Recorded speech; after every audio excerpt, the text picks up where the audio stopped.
Adlaw diha mga idol, mayong adlaw sa tanan na atay tan-awon nga balita mga idol, din ato siyang reaksyonan mga idol. Atong tan-awon mga idol. Malabong nakalabas na ng bansa si Senador De La Rosa. Balita mula sa NBI, hatid ni Radyo Patrol. Zeus Legazpi, Zeus! Saudi, kinumpirma ni NBI Director Attorney Melvin Matibag na nasa Pilipinas pa ang puganting si Senator Ronald De La Rosa. Sinabi ni Matibag na wala sa records ng Bureau of Immigration na lumabas ng bansa si De La Rosa at malabuan niyang gawin ito na senador, lalo't mas may hirapan itong magtago doon. Paliwanag niya, 122 bansa kasabi ng International Criminal Court, kaya mas mahirap para kay De La Rosa na magtungo sa ibang bansa. Dagdag pa ni Matibag, hamon sa kanila ang pagiging dating hepe ni De La Rosa ng Philippine National Police, mga kaibigan nito sa intelligence community at ang posibleng malawak nitong koneksyon bilang senador.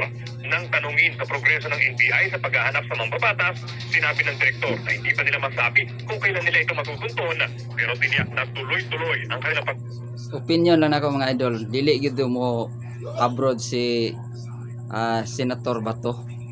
Dili to mugawas mga idol, kay kung mugawas siya mga idol, madakpan to siya kay daghan kong member sa ICC mga idol. So naara to diri sa Pilipinas mga idol. Dili na may tabong madakpan na si Senador Bato mga idol, kay basta Mindanao, dako kay ng Mindanao mga idol, daghan kay kataguan dia mga idol. So kamong mga supporter ni Senador Bato, ay mo kabalaka na, hindi na madakpan mga idol. So mga idol, salamat sa iyong panonood mga idol. See you next video.